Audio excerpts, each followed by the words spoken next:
ബേക്കറിയിൽ നിന്നെല്ലാം കിട്ടുന്ന പോലത്തെ അടിപൊളി കുക്കീസിൻ്റെ റെസിപ്പിയാണ് നമ്മൾ ഇന്ന് നോക്കാനായിട്ട് പോകുന്നത്. ഇതിന് നമുക്ക് ഓവനൊന്നും ആവശ്യമില്ല കേട്ടോ. നല്ല അടിപൊളി ടേസ്റ്റി ആയിട്ടുള്ള കുക്കീസാണ്. നമ്മൾ തേങ്ങ ബിസ്ക്കറ്റെല്ലാം കഴിക്കുന്നില്ലേ, അതേപോലത്തെ ടേസ്റ്റാണ്. അപ്പോൾ ഇതുണ്ടാക്കാൻ വേണ്ടിയിട്ട് നമ്മൾ ആദ്യം തന്നെ 1.5 കപ്പ് മൈദ എടുക്കുക. 1.5 കപ്പ് മൈദക്ക് പകരം വേണമെങ്കിൽ നിങ്ങൾക്ക് ഗോതമ്പ് പൊടി വെച്ചിട്ടും ചെയ്യാം കേട്ടോ. ഹെൽത്തി ആയിട്ടെല്ലാം കഴിക്കണം എന്നുള്ളവരാണെങ്കിൽ ഗോതമ്പ് പൊടി എടുക്കുക. ഇനി നമുക്ക് കുറച്ച് ക്രിസ്പി ആയിട്ട് കിട്ടാൻ വേണ്ടിയിട്ട് 1/2 കപ്പ് റവ ചേർത്ത് കൊടുക്കാം. പിന്നെ ഇതിലേക്ക് നമുക്ക് 1/2 കപ്പ് പൊടിച്ച പഞ്ചസാര ചേർത്ത് കൊടുക്കാം. എന്നിട്ട് ഒരു നുള്ളു ഉപ്പും കൂടി ചേർത്ത് കൊടുക്കുന്നുണ്ട്. ഇനി നമുക്ക് ഇതിലേക്ക് 1/2 കപ്പ് തേങ്ങയും 1 ടേബിൾ സ്പൂണ് പാൽപ്പൊടിയും കൂടി ചേർത്ത് കൊടുത്തിട്ട് നല്ലോണം ഒന്ന് മിക്സ് ആക്കിയിട്ട് കൊടുക്കാം. ഇതുപോലെ തേങ്ങ ചേർത്ത് കഴിഞ്ഞാൽ ഒരു 2-3 ദിവസമെല്ലാം നിൽക്കും കേട്ടോ. പിന്നെ കുറേ നാൾ നിങ്ങൾക്ക് സ്റ്റോർ ചെയ്ത് വെക്കണമെന്നുണ്ടെങ്കിൽ തേങ്ങ ഒന്ന് ഡ്രൈ ആക്കിയിട്ട് എടുക്കണേ, അല്ലെങ്കിൽ ഡെസിക്കേറ്റഡ് കോക്കനട്ട് എടുത്താലും മതിയാവും. പിന്നെ ഇതാ കുറച്ച് ഉപ്പും കൂടി ചേർത്ത് കൊടുത്തിട്ടുണ്ട്. ഉപ്പല്ല, ബേക്കിംഗ് സോഡയും കൂടി ചേർത്ത് കൊടുത്തിട്ടുണ്ട്. ഇനി നമ്മളിത് നല്ലപോലെ മിക്സ് ആക്കിയിട്ട് എടുക്കണം.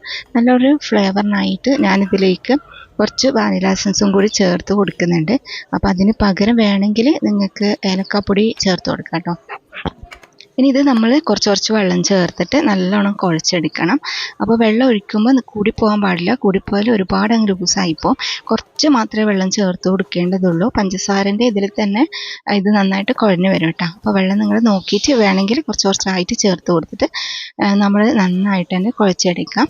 അധികം തിക്കാക്കണമെന്നില്ല, കുറച്ചൊന്ന് ലൂസാക്കിയിട്ട് ഇതേപോലെ നമ്മൾ കുഴച്ചെടുക്കാം. അപ്പോൾ ഇത് റെഡി ആയിട്ടുണ്ട്. ഇത് നമ്മൾ ഇനി റെസ്റ്റ് ചെയ്യാൻ വെക്കേണ്ട ആവശ്യമൊന്നുമില്ല. ഇതിന് നമ്മൾ കുറച്ച് മാവ് എടുത്തിട്ട് നമുക്ക് ഇഷ്ടമുള്ള ഷേപ്പിലേക്ക് ആക്കി കൊടുക്കാം. അപ്പോൾ ഞാനിതാ ഈ ഒരു ഷേപ്പിലാണ് ആക്കുന്നത്. അപ്പോൾ ഇതുപോലെ നമ്മൾ കത്തിനെ കൊണ്ട് വരഞ്ഞു കൊടുത്താൽ നമുക്കിത് ഇങ്ങനത്തെ ഷേപ്പിൽ കിട്ടും. നിങ്ങൾക്ക് ഇഷ്ടമുള്ള ഷേപ്പിൽ ഉണ്ടാക്കാം കേട്ടോ. അപ്പോൾ ഇതെല്ലാം നമ്മൾ റെഡിയാക്കിയിട്ട് വെച്ചതിന് ശേഷം നമുക്കിത് ഫ്രൈ ചെയ്തെടുക്കാം. അതിന് വേണ്ടിയിട്ട് കുറച്ച് ഓയിൽ ആദ്യം തന്നെ നമ്മൾ ചൂടാക്കിയിട്ട് എടുക്കണം. ഓയിൽ നന്നായിട്ട് ചൂടായി കഴിഞ്ഞാൽ നമുക്ക് ഇതിലേക്ക് നമ്മൾ റെഡിയാക്കി വെച്ചതെല്ലാം ഇട്ട് കൊടുക്കാം. എന്നിട്ട് ലോ ഫ്ലെയിമിൽ വേണം ഇത് കുക്ക് ചെയ്തെടുക്കാൻ വേണ്ടിയിട്ട്. എപ്പോഴും ചെറിയ തീ തന്നെ വെച്ച് കൊടുക്കണേ, എന്നാലേ നമുക്ക് ഇത് ഫ്രൈ ചെയ്തെടുക്കാൻ പറ്റുള്ളൂ. നമുക്കിതിൻ്റെ ഉൾഭാഗം നന്നായിട്ട് കുക്കായിട്ട് കിട്ടണ്ടേ, അപ്പോൾ അതുകൊണ്ട് നമ്മളെപ്പോഴും ലോ ഫ്ലെയിമിൽ തന്നെ വെച്ച് കൊടുക്കാം. അപ്പോൾ ഇത് മൊത്തം റെഡി ആയിട്ടുണ്ട്. ഇനി ഇത് നമുക്ക് തിരിച്ചിട്ടിട്ട് മറ്റേ സൈഡും ഇതേപോലെ തന്നെ നല്ല ഗോൾഡൻ കളറിൽ ഫ്രൈ ചെയ്തെടുക്കാം.